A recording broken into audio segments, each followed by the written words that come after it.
Sir, these inflammatory backaches keep coming back. We Correct. treat them with homeopathy, but like you said, if they have a stressful situation again and again, then how do we convince those patients? Because some of them come saying that you treated my this person, that person, they got cured, and we are not getting cured. So what? How can we convince them that your problem is such that will keep coming back? So a lot of counseling is needed.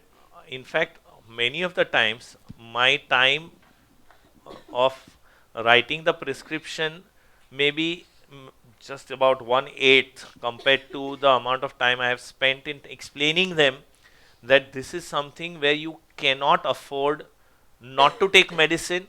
You cannot afford. I say this, दवाई चलते ही रहेगा, दवाई लेते ही रहना पड़ेगा, dose कम ज़्यादा होगा, उसके बावजूद दर्द वापस आ सकता है, फिर भी इलाज करते रहना पड़ेगा क्योंकि ये बीमारी ऐसा है.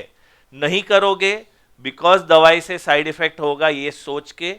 सो दवाई का साइड इफेक्ट का जितना प्रॉब्लम है उससे कई गुना ज़्यादा दवाई न लेने से जो इफेक्ट है वो होगा. So I explain to them in this fashion, they tend to understand it, and yet if they don't, their problem. No, that's how it is, right? I mean, you can keep on talking to them, you can keep on reminding them.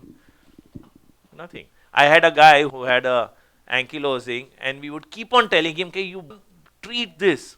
He ended up going to a spine surgeon, getting his spine operated to straighten it.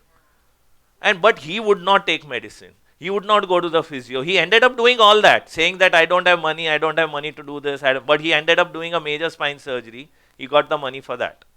So we told him, now what do we do? You didn't listen to us. That's done. Done. He was a proper ankylosing, and we could see him progressively getting worse. He would come once in 3 months, once in 8 months. We would tell him every time the same thing. Khub amount of counseling. Ah, right. Now this time you make sure I will surely come in 2 weeks. He'll not come. He went on getting bad. He got into a fused spine there. So someone had to straighten him up because otherwise he was not able to see there. What can you do? So I'm sitting is a position where the disc is loaded the magazine. So So this should yes. be So flex. That's why a ideal posture, even in asymptomatic people, it is always said that it is if you have a sitting uh, profession, then every half an hour, 45 minutes, you got to get up.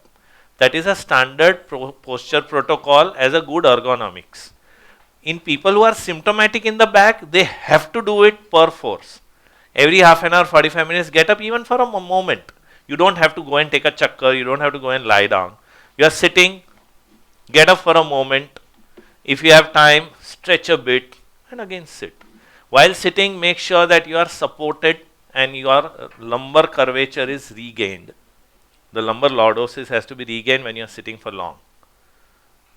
That is the ideal posture situation. Same way for the cervical spine, this is avoidable, this is better. But we are all not robots. It is attentiveness which needs to be put into the mind, that periodically check yourself and see if you are not going into a wrong posture.